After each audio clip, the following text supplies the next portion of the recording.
I'll give a little bit of background on how I met Michael, which is a very Then I'll do my version of the same. Exactly. I was exactly pretty much your age. I was in my last semester of college. I was auditioning for graduate schools. I wanted to get my master's in acting. And Rent had already opened, and I was obsessed with the soundtrack. And I remember I was sitting outside an audition for University of California, San Diego, UCSD, which great grad school program that had a relationship with the La Jolla Playhouse, which Michael was the the artistic director for the La Jolla Playhouse at that time. I had no idea who was going to be at the auditions, but I clearly knew who he was because I had my little program. We didn't have internet or anything like that before. I had my Rent program and all my paraphernalia. And when I saw that, he, what do you call it? The juricators? The adjudicators? The people who were doing the auditions? Yes, the people who were doing the auditioners. The auditioners. I saw it said Michael Greif. I was like, oh my God. And my best friend was with me. He was like, oh my God, the director from Rent, he's watching the auditions. So I went in, I did my 2 monologues. Then I poached him. Oh, well, I kind of poached myself. I did my 2 monologues, and then I did, in the callback, I did 2 other monologues. After that, Michael was walking to the elevator, and I stopped him before he went into the elevator. And I was like, excuse me, Mr. Greif, is there any way I could audition for Rent? And he was like, can you sing? And I said, like a bird. He's like, oh, okay. He's like, you need to call these people right now. And it was casting director Bernie Telsey. And I did call. And then a few weeks later, I was in New York for the first time auditioning for Rent. And then the next day, I got the call that I was going to be part of the ensemble for the 2nd national tour that started in the La Jolla Playhouse. And that's how I met Michael. That's your version, right? Yes, I don't remember the walking to the elevator thing, but that's good. That makes a lot of sense. So a good first question with that, how do you know, you deal with a lot of shows that have a lot of young people in it. How do you know when a young actor is ready to assume a role at such high stakes in these productions that have such budgets and... Yeah, that's interesting because I really don't think a lot about it, and maybe I should. It's really just a matter of if I think that the person would be very wonderful in the musical or in the performance. Like in your case, I certainly saw your talent. I saw you act a couple of pieces. You probably had to do like a classical and a contemporary monologue. Exactly. So I had some sense of you as an actor. I probably loved the fact that you had the initiative to follow me and say, how might I do that? That shows, ambition, and you got your stuff together somewhat. Yeah. But there's a lot of there's a lot of ways in which a young person needs to prove themselves in order to even get into a position to be auditioning for one of those high-stake things that you're talking about. Yeah. They self-selecting is the term I was looking for. You need to really be able to put yourself on tape and go through a whole sort of series of confidence-building sessions with yourself before you put yourself out there. So I guess I always feel like if you've done those steps, you can take some more steps. But it's really... maybe I should start thinking a little more of what position am I putting this person in and what, great stress will they be under. But it's mostly just, wow, I think they'd be really good for this part. Cool. There's something about them, something about their essence that's meeting up with the character in a way that I think will be very exciting to an audience. Great. And when you look back at the early stages of your career, what first pulled you toward directing rather than another role in theater? I think you acted first, I acted right? a little, but I always was a terrible actor and always knew I was a terrible actor. And also, I was very afraid to put myself in front of people. So I have a lot of respect and a lot of regard for what actors go through in terms of putting themselves out there. And I put myself out there slightly, but I always knew I wasn't going to really do that. And in high school, I found directing very comfortable. It was a place that I could sort of be in the background and push other people forward, and yet have a very impactful part of the process. So I started directing pretty early in high school. I acted a little in college, and really enjoyed it, although always knew it was temporary. And then by the time I was like a junior in college, I started directing, student kind of productions, and some of them started getting some attention. And then again, I started feeling good about what I was doing in a way I never felt good about acting in college. But I did have some good times, and I met some wonderful people, and it's always given me tremendous respect for actors, and I think it's also always helped me in the way in which I communicate to actors. And I think the feelings of respect and affection that actors, I hope, feel when we're in an actor-director relationship. Then after college, I knew that I wanted to pursue directing, but I also didn't feel ready or confident to sort of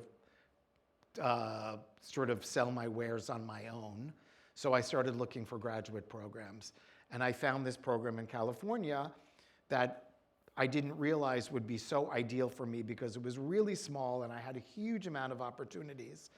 And there were only 2 directors in a class, and there were 6 directors in the whole program. And there was an acting program and a design program, and a very famous director named Alan Schneider, who was very big in America and London in the 70s and 80s, was heading the program, and he liked me at the interview I had with him. So I thought this was a good place for me. And then really happily for me, the same year I began that grad program, this professional theater, the La Jolla Playhouse, was opening on that campus. So they were sharing facilities, and there were opportunities for the grad students in theater to go work at this professional theater, which I did. The man who started as the artistic director of the La Jolla Playhouse was Des McAnuff, who was a director that I then assisted for about 5 years, and moved with him to Broadway. And my first Broadway credit as an assistant director was Big River, which I did for what seems like 100 years, but was really like 3. And I directed that around the world. I inherited his production and directed it in a number of foreign places and a number of tours around the States. And it really gave me some experience and some confidence, and also some money to self-produce my own work, which was how I got a career as a director in New York, was by self-producing. Great. But then let's go back to your question. I think you answered it. I answered other questions. You answered it very well. Okay, good. And 3 others on this card. Okay, cool. So it's great. Yeah. Your When are body we here until? We are here.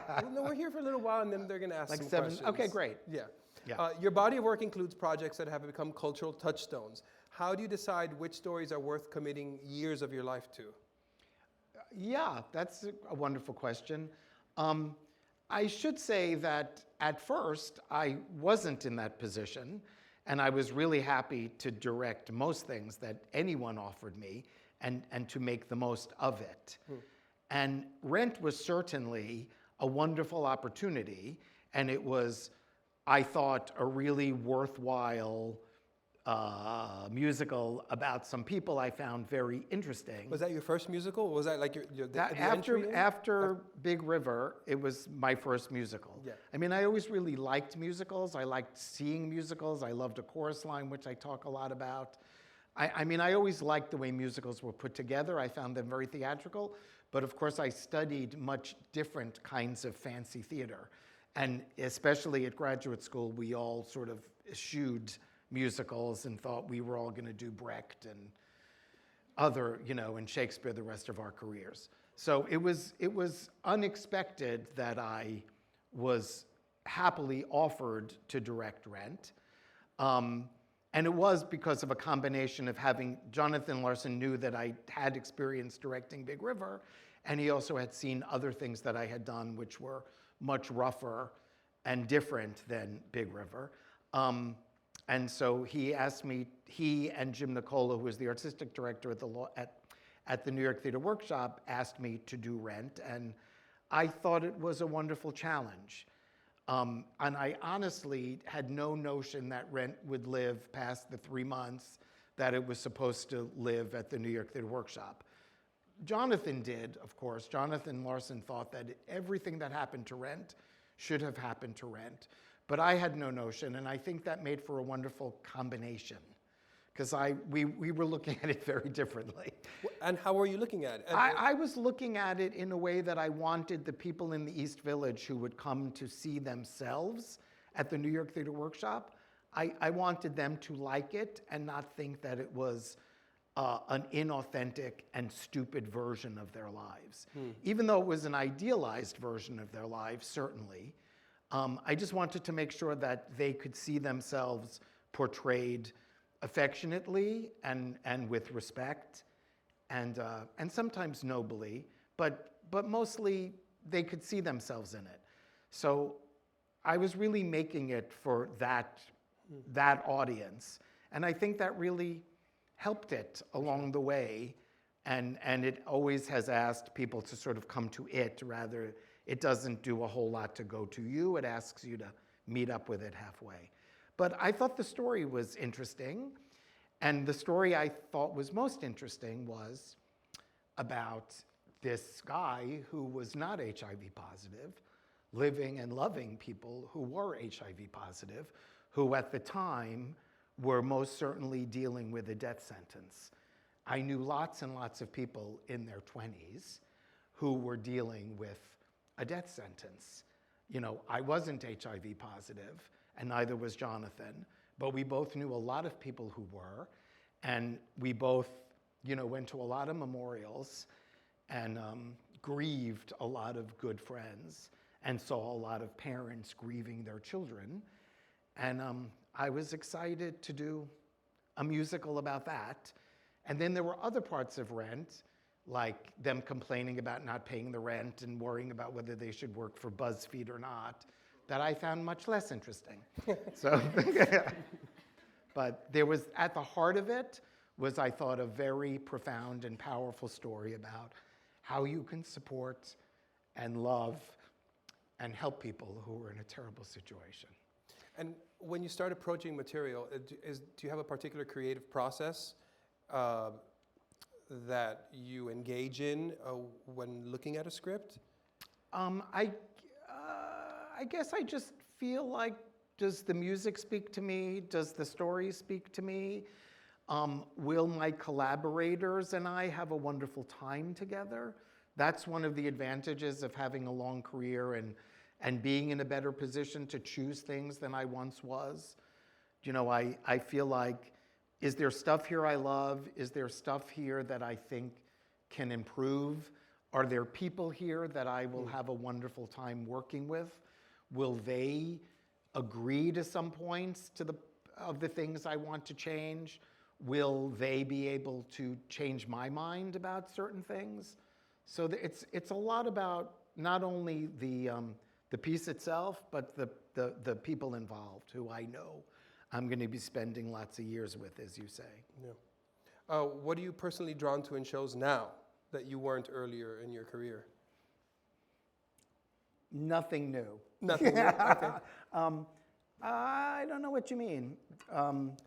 Like, has your criteria changed over from your earlier years to like what you may choose now?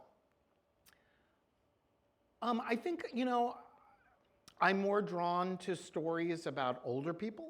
Yeah. As an older person, I'm drawn to stories about parents and children as a parent, in ways I wasn't, certainly as a younger person. I guess it feels like, what do I have a real affinity for, and what do I feel I can be illuminating about? You know, mostly I feel like I'm a link between the piece and the audience, and I'm trying to communicate the piece. And so a lot of it is, do I have any contribution? You know, is there some way in which I can contribute to the communication of this piece? And I guess the things that interest me are somewhat different, but there's a lot of commonality. I mean, I like a sad story, and I like a story of loss. You know, I like a mournful story. And why do you think, for sure, and like, for example, Dear Evan Hansen, Next to Normal, Rent, why do you think those shows resonate so much with audiences? Well, I think that they have great music to communicate things with, and I think that music just blows our emotional capacities wide open. So they each have, I think, really, really great scores, and they have credible characters and very identifiable universal situations to deal with. You know, Next to Normal is almost like a litmus test about family. You know, I feel like even though this is a very specific family, there's some ways in which we can all bring our experiences as children or parents to that show.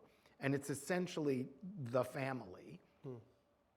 Dear Evan Hansen is a little more specific about kids who are, you know, suffering so much that they're all considering suicide. But again, I think those are things we can all empathize with and identify with to an extent. You know, and Rent, there's an exuberance about it, and there's a way in which you watch a family get formed. And I think most of us in theater are looking for love in all the wrong places. And I'll speak for me. I mean, I know that there's a way in which I found that I didn't get the love and understanding that I wanted as a kid, and so I started seeking it in other communities, and I started seeking it in stories that were about finding those communities. And, you know, that's Rent exactly. It's about finding your tribe and finding the ways in which you can give and get love. And these characters, for young people that are playing these characters, that are dealing with such intense emotions and complexities, is there a particular approach to the material with them? Well, I mean, you've been through. There isn't. You know, mostly I get to meet people through an audition process.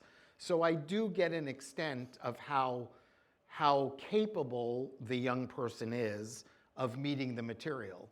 And I hope that the audition material is well chosen so that the opportunity to meet the challenges of the material are evident in the audition. So I'm mostly dealing with a lot of very extraordinary young people and not young people who have the ability to meet that material.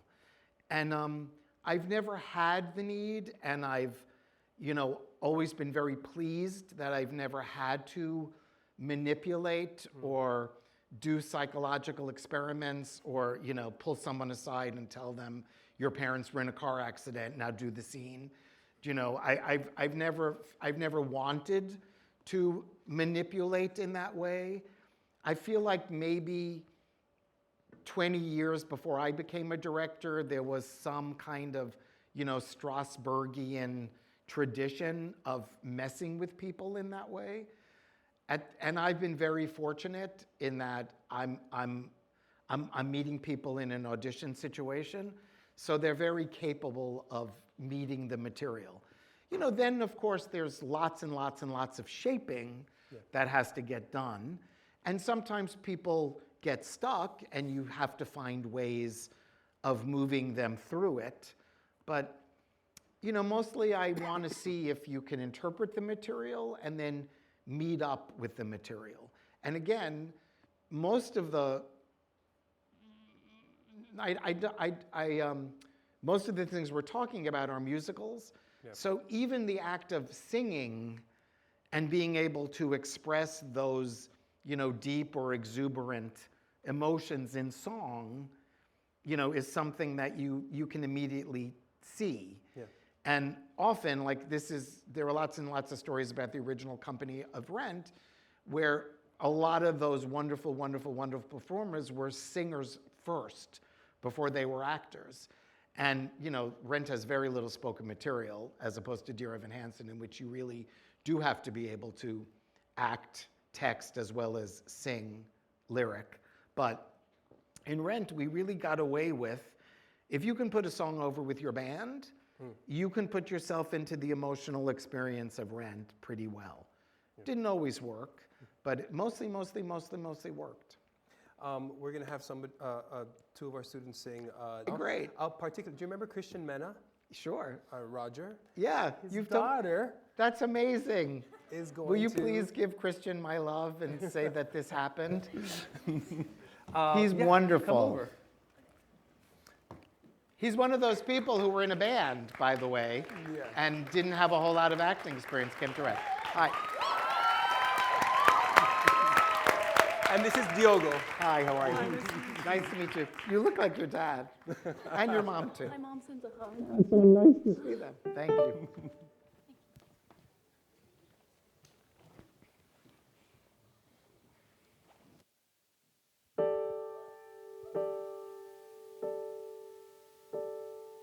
Hey, Hey, you look like a star, a vision in blue, oh, I do. and you are. Hey, you came. Well, I said that I might. I thought we were through, me and you. Not tonight. Will your mom be okay? Well, she might be someday. But for now it's all fine. She's still on my mind. Can you leave Hey. it behind? Stay, Hey. let's see this thing Am I through. crazy? I might end up crazy. I'll be here for you. You say that right here, but then give it a year or 10 years or a life. I could end up your wife, sitting staring at walls, throwing shit down the stairs, freaking out in the store, running new down the street, bleeding out in the back. Perfect for you. I will be perfect for you. So you can go crazy, or I could go crazy. It's true. Sometimes life is insane, but crazy I know I can do. 'Cause crazy is perfect and fucked up is perfect, so I will be perfect. Perfect. Perfect for you.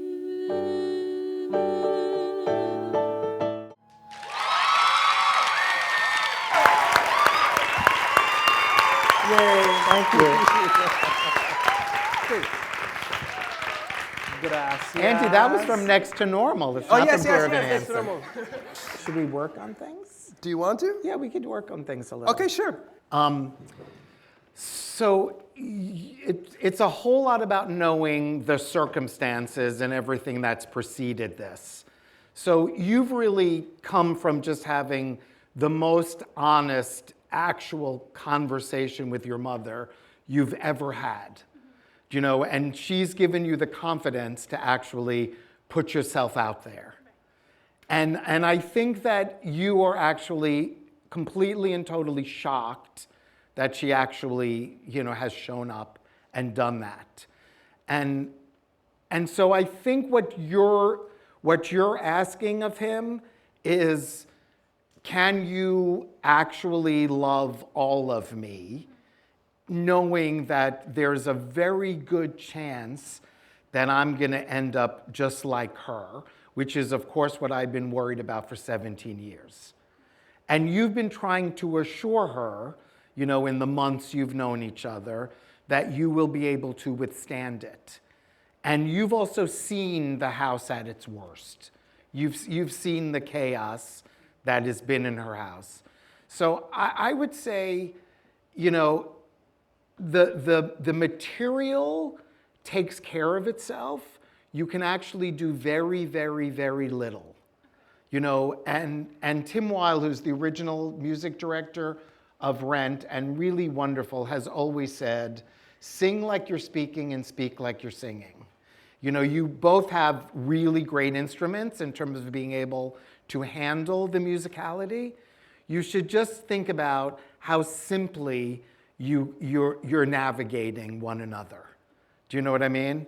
And you, at the very top, I would say, do a lot to not scare her off, which is a note I give a lot.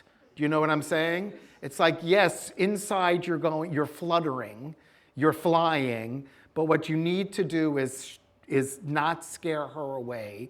So you have to be as cool as you can be.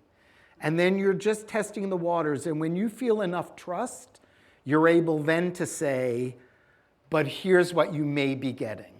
Here's what might be coming your way. And it's actually trying to be very rational and reasonable with that. And then the tension of you trying very hard to be rational and for the music taking you to such an emotional place creates a really great tension. Do you know what I mean by that? It's really good. Thank you. Gracias.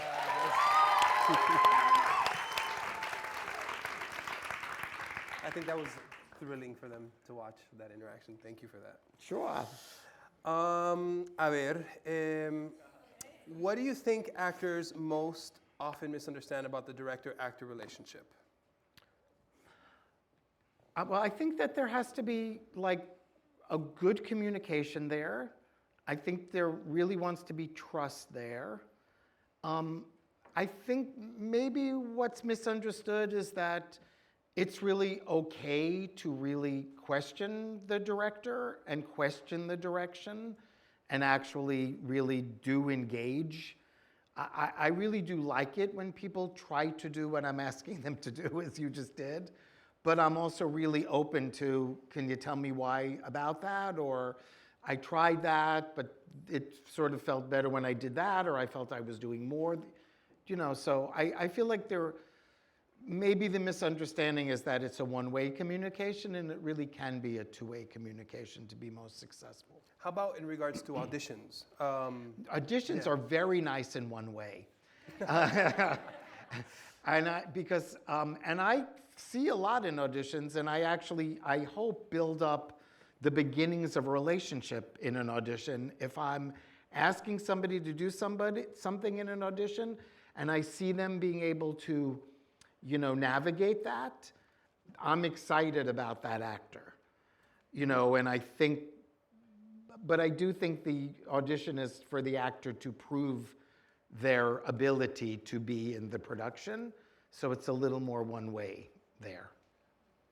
Got that. When you meet recent graduates entering the industry, is there anything that immediately stands out to you?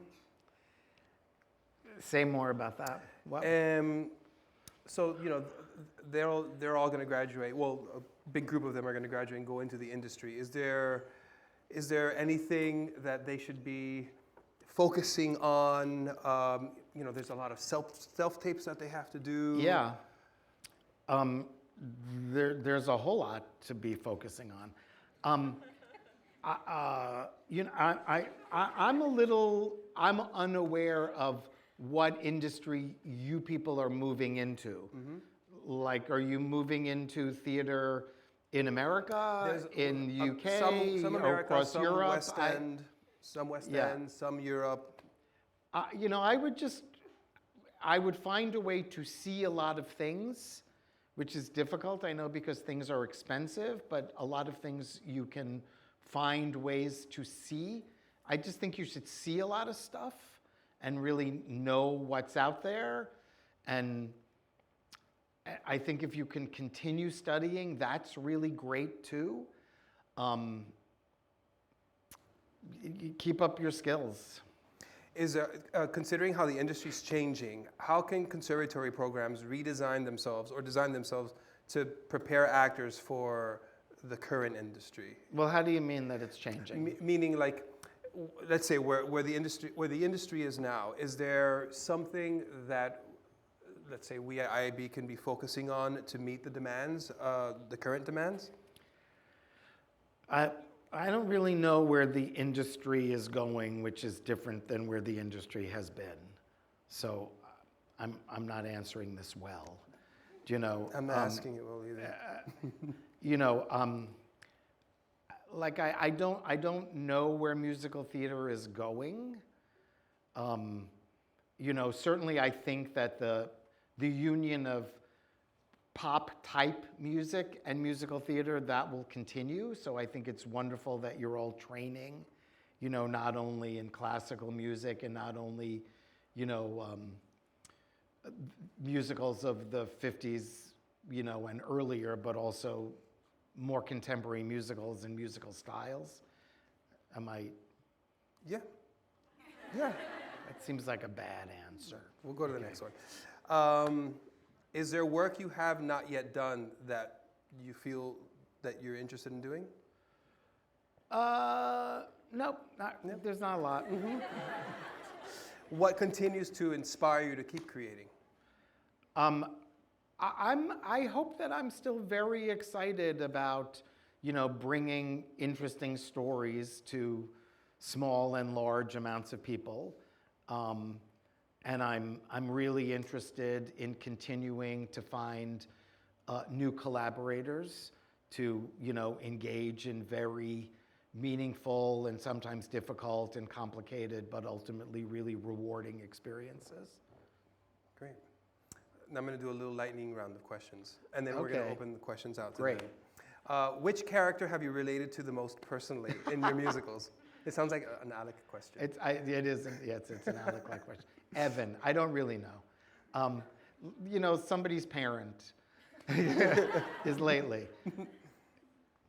Is there a musical you wish you had directed?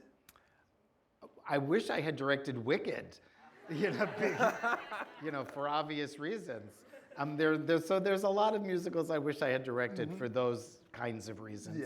Yeah. Are there any cast albums you still listen to regularly?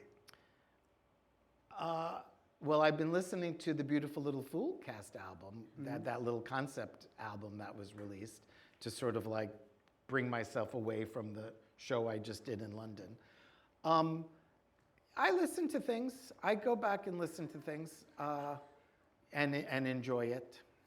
Is there a moment in any show that you've shaped that you're most proud of? I really, really like Without You in Rent. Really, really, really like that. And I also really like Words Fail in Dear Evan Hansen. Got it. Is there a show you'd love to revisit with what you know now? That's an interesting question.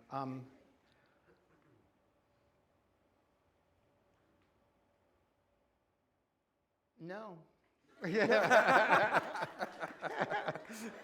A lot of producers who are thinking of reviving Rent are going to hear that answer, and they're going to be so relieved. But, Which show changed the most from script to stage during development? oh, that's a lot of them changed a lot, you know, at different times. Grey Gardens changed the least. I had very, very little to do with the actual development of that material. Next to Normal changed a lot. A lot of them changed a lot. Next to Normal changed a lot. And Dear Evan Hansen changed a lot, but with the really, really, really prolific collaboration of those three writers who were just, you know, so energetic and zealous in going after things. You know, I think the original version of Dear Evan Hansen that I read, there isn't one song and probably not one scene that actually remained. Wow. They were so rigorous. You know, I read an Act One and heard songs from Act One, and read a treatment of Act Two, and the story was remarkably similar. But then we engaged in a very intense process, and every song and every scene was revisited. And that developmental process also was very rigorous in terms of when we finally did a reading with actors. Stephen, especially at that point, the book writer Stephen Levinson went back and really rehauled a lot of stuff really, really beautifully. Cool. All right, we'll open up the questions to all of you. Oh God, oof. Will you choose people, Yes. Andy? Yes, Oh, a yeah. microphone for them.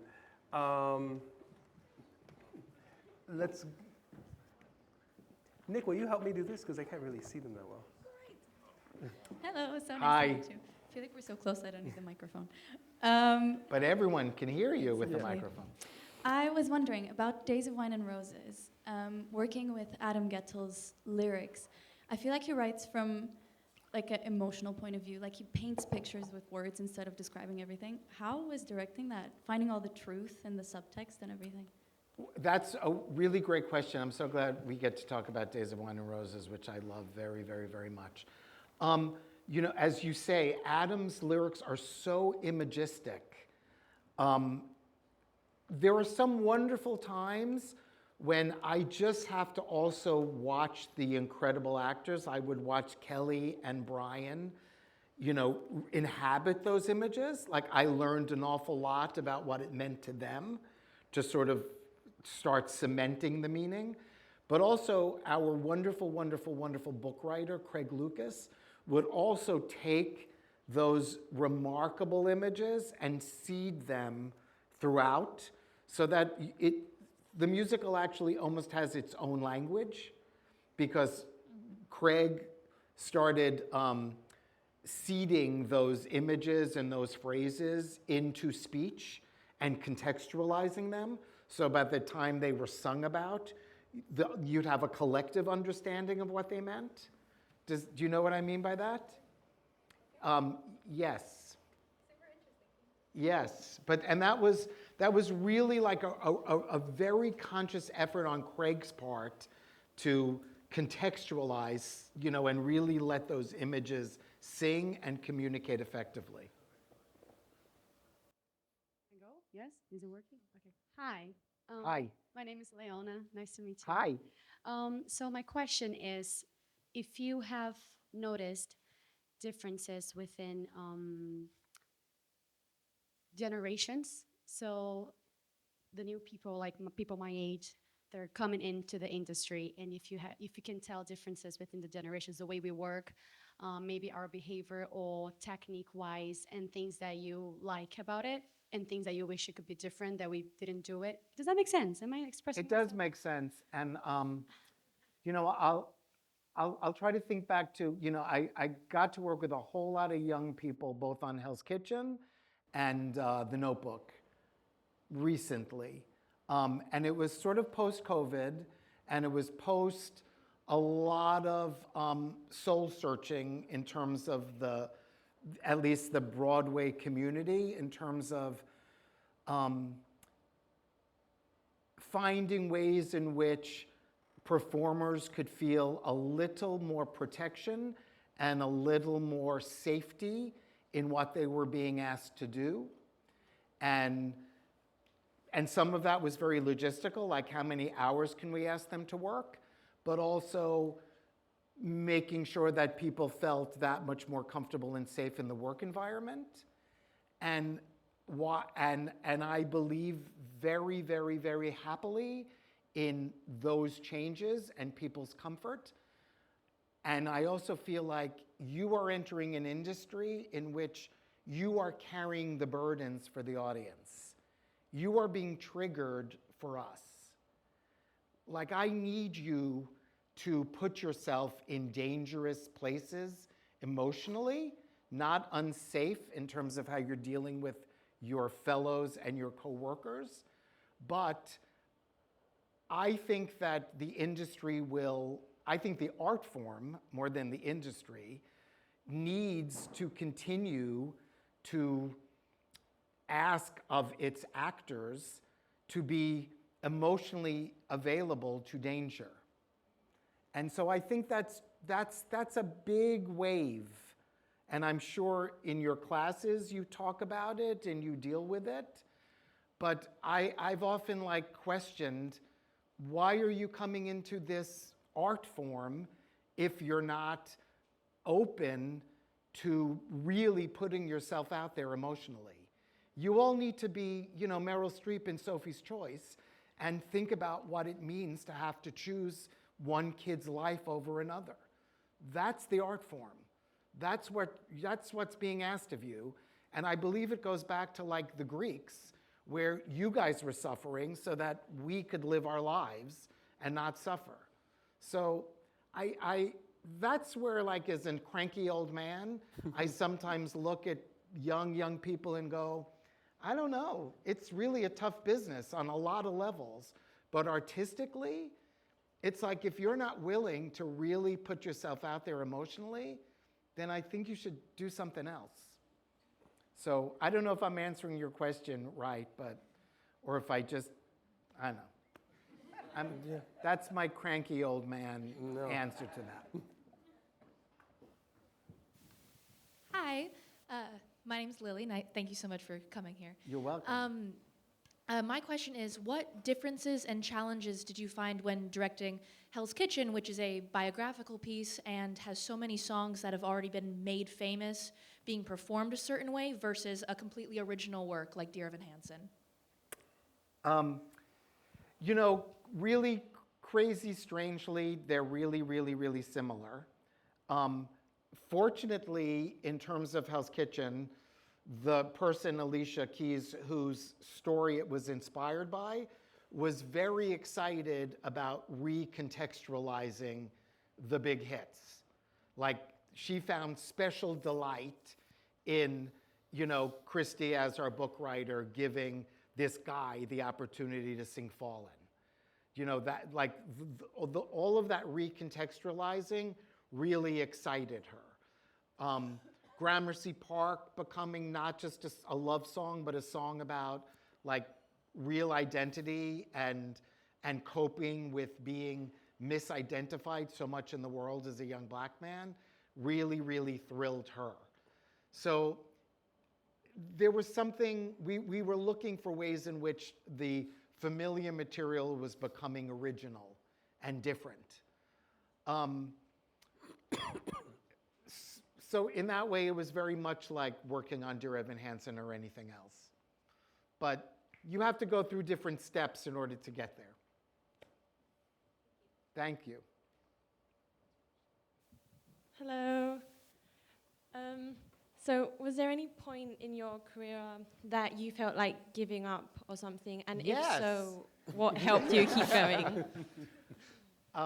Was there any point in my career I felt like giving up? Did I miss the second part of the question by trying to be funny? And what helped you keep going?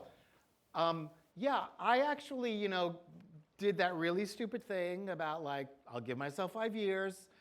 I finished graduate school in '85, and I had the wonderful opportunity right out of graduate school to do an emerging director project in New York, and I felt, I'm really on track. This is really working out.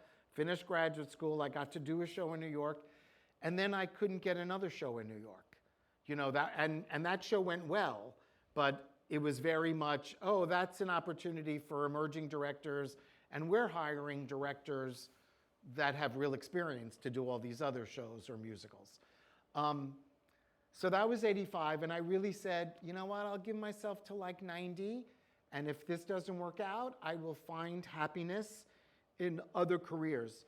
But I also remembered that a playwright who was working at the La Jolla Playhouse while I was still a graduate student, I asked, what is your advice in terms of launching a directing career in New York? And he said, you need to produce your own work. No one will hire you to do anything. you need to find a way to self-produce your own calling card. This was a playwright named Michael Weller who was very popular in the States in the 70s. There was a play called Moon Children. Do you even know No. that play? Nobody really knows him anymore, but he was very big for 10 years. Anyway, I followed that advice, and like 3 years after 1 year after I had this New York show and nothing else was happening, I decided with my Big River money and a friend of mine to produce, and it was really her idea, I give her all the credit, to do this revival of an old 20s play called Mackinac, which maybe some of you know that play now, and I'm going to take a lot of credit for it because nobody knew anything about it until 1989 for about 40 years. It got done, it got forgotten. My friend Jody had a really good idea to revive it. And I really liked it because it was very flashy for direction. It's written in episodes, and each one of the episodes could be directed in a different style. So it's a very good calling card. It's a way of showing off and saying, I could do kitchen signaturalism, I could do expressionism, I could do comedy, So it had all of those opportunities in it. And I put that show on, I paid for it, and Jody and I collaborated with a theater company in New York to keep the prices possible and low. And really fortunately, because I had good colleagues when I worked at the La Jolla Playhouse, some of those good colleagues came and saw it and brought it to the attention of Joe Papp, who ran the Public Theater. And Joe Papp came to see it. And Joe Papp then offered me a year-long residency. And that's really how I have a career from that show, Mackinac, which preceded Rent by about 5 years.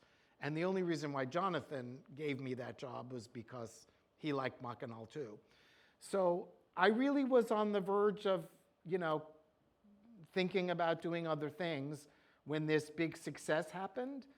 So I would just advise you all to, when you're ready to feel like, I don't think I can do this anymore, give it one more big shot and then see. Test yourself 1 or 2 more times. That's what happened to me, for real. Hi. My question is, hello, right in front of you. My question is about like leadership and collaboration as a director. You have to manage so many different department heads and a lot of maybe contrasting artistic views, Yeah. especially with choreographers, musical directors, costume sets, everything. And how do you just like become that leader and that voice of reason for everyone and really Yeah. just manage the group as a team? Yeah, that's a really important part of it. It's all about trust. And often, you gain trust by giving trust. So there's that to keep very much in mind. You get respect by giving respect. But you also you want to be representing the whole. So if you could keep sort of everyone's eye on the whole and what an audience is going to best receive or most effectively receive, I think that helps keep everybody, at least aiming toward the same goal. I'm honestly, I'm in a position now where I choose the rest of the creative team. So a lot of trust comes along with that. And a lot, and people know I'm dependent on you for my next job, so I don't want to be not realistic about that. But I'm trying to think back to a time where, I would join, where, I would meet a creative team that was already formed. Sometimes I'd be replacing somebody. But it's really a lot about listening to everyone else's ideas and then trying to find the best idea for everyone. And if you could just keep, letting everybody know that there's one job that everyone's contributing to, I think that can be helpful. But Hello. hi. Hi, nice to meet you. My name is Penelope. Hello. I have two questions, if that's okay. Yes. They both are for the notebook. So when you bring in life a musical that is already from like a movie, is there anything that you should be cautious about, or maybe changing the storyline or the plot or whatever? Yes. Well, The Notebook was not successful commercially in New York City, although I think it's very beautiful, and I like it very much. So we didn't do the things that you're probably saying we should do. I don't know if we changed it too much or too little.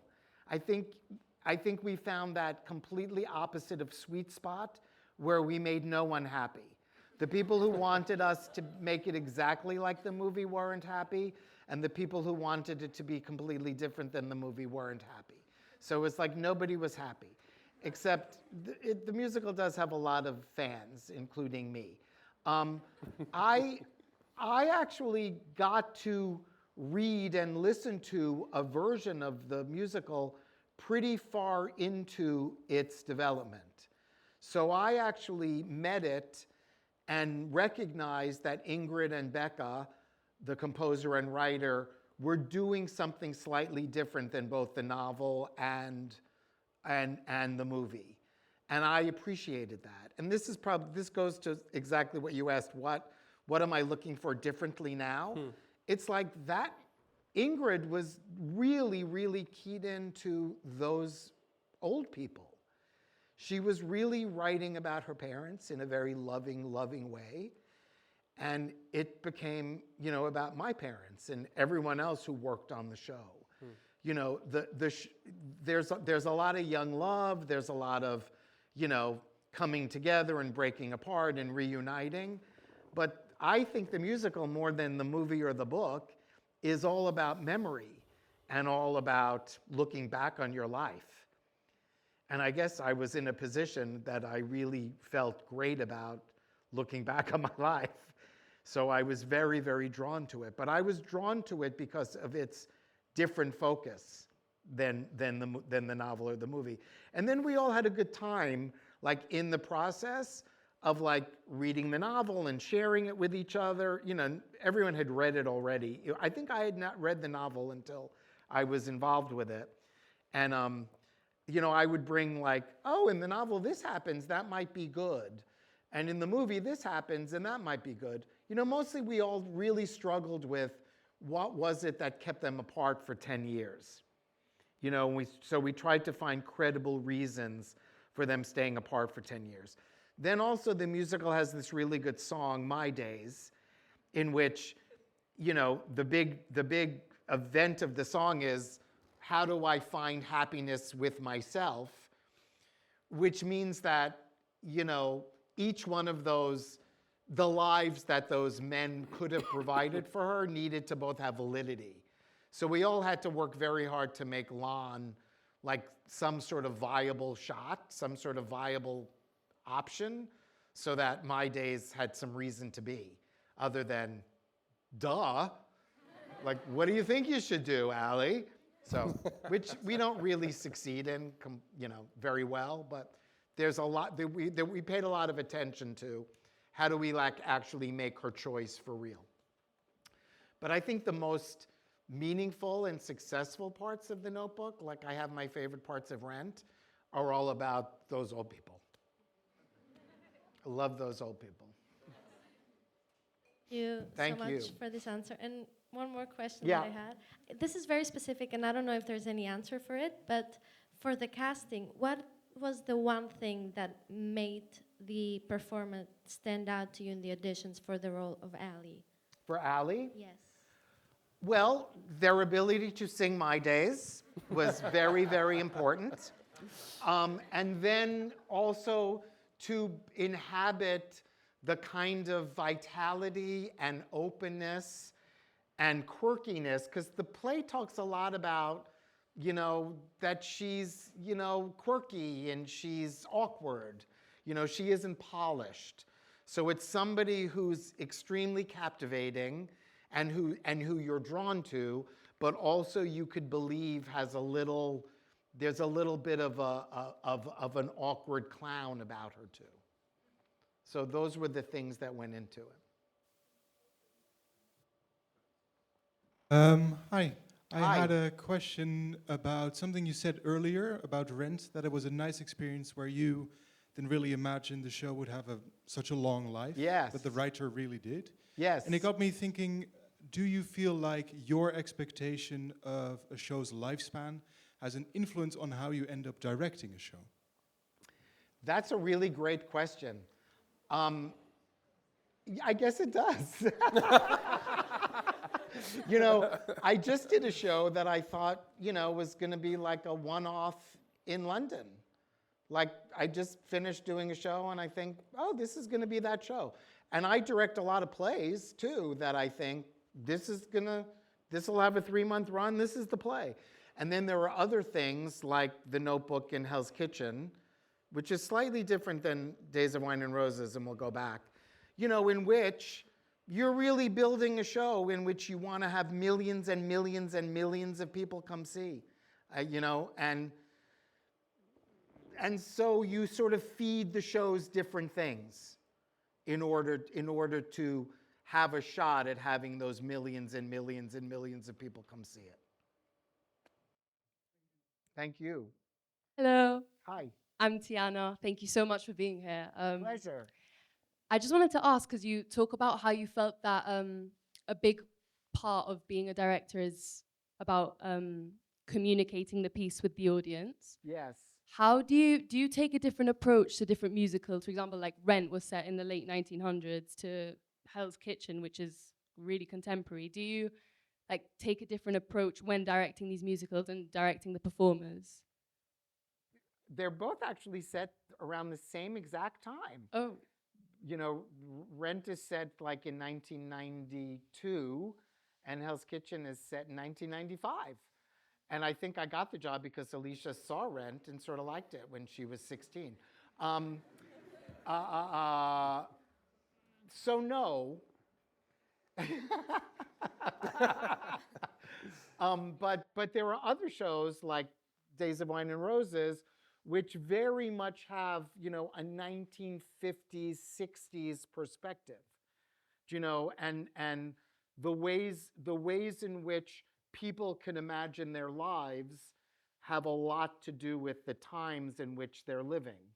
So what I do try to do is familiarize myself and have a company get familiar with the mindset of their time.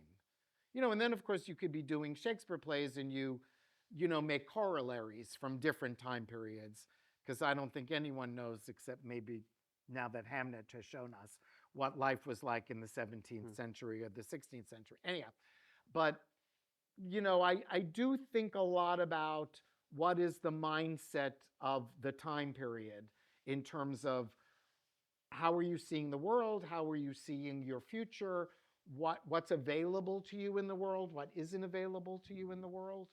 So there are differences in that, but strangely, you know, Hell's Kitchen and Rent were like very much the same moment, you know, and felt very similar in terms of how those young people could see the world and what they could expect or not expect from the world. Cool. We're going to do one more question, then one last song. Great. What am I going to sing? Is it on? Oh, okay. Hello. Hi.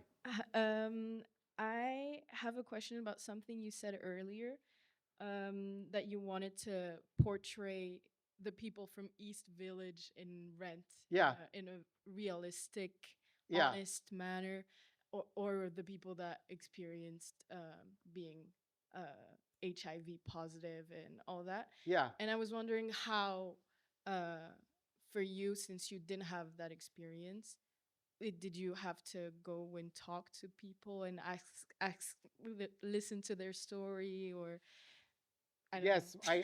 I didn't have to actively do that because it was all around me. You know, I was living with people who were living with AIDS or dying of AIDS. You know, the people were very, very close to me. So I didn't have to go far to know what their lives might be like or what Mark's life might be like being, you know, a close associate of someone who was going through that process. Or even, you know, a young performance artist who wanted to make, you know, wanted to do the right thing through her performance art, but was really a little, you know, back-footed or wrong, you know, rightly intentioned, but wrongly executed. I mean, we all knew each other.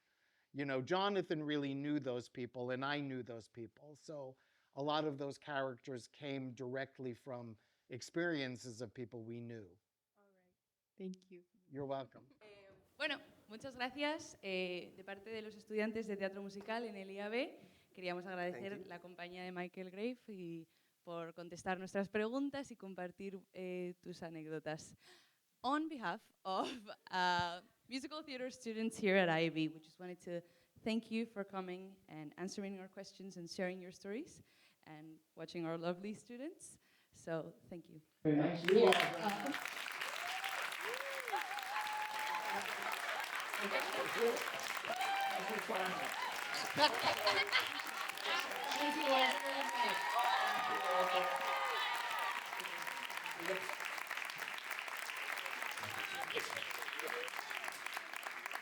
Please also thank the wonderful Eddie Manning.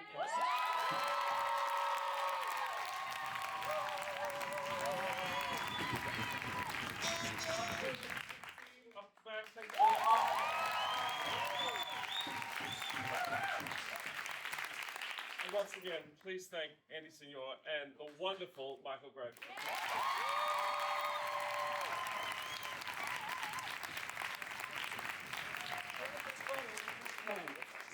Yeah. Right. You're fine if you want to take photos. Is there anything marketing? Marketing's good? Right. Okay. Great, thanks. Thanks.